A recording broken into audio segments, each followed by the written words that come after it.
magluto ta og banana fritter. Lami kay saging namo guys kay kanang dagko kay sa tanan. Wala man ko i-mix anan kana lang. Nadaot ang saging guys. Matigbasan.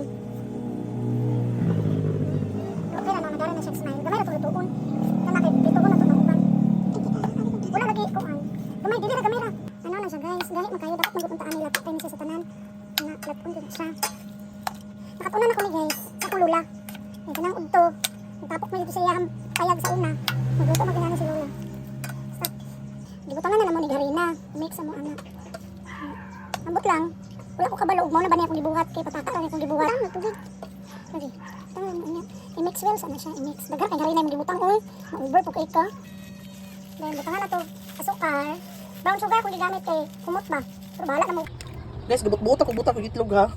Muna sa ingon nga, luto-luto pataka. Oh, di ba? Mix well ang ginani mo. Basta kay timplada og lami, nga maluto ra. Muna sa ingon. Nagsugod na niyo luto sa among banana fritter. Kaya naman mo siya nipilit. Okay na dahil sakto ra. Ang pamatata na luto. Naluto na siya guys. Diba, murag lingin mo siguro ng banana fritter no? Tama, di tayo sa tab. Lilit sa kwan.